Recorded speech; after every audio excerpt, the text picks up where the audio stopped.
Open the tractor door. Remove the roller.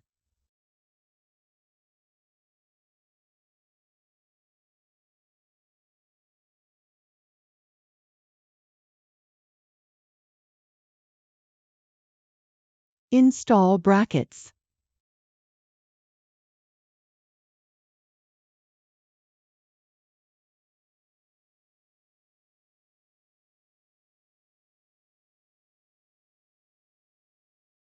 Install exhaust duct and blower.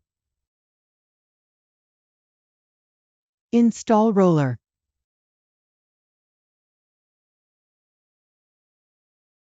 Install decorative cover. Next we'll install encoder. Need to press the screw to the side and lock.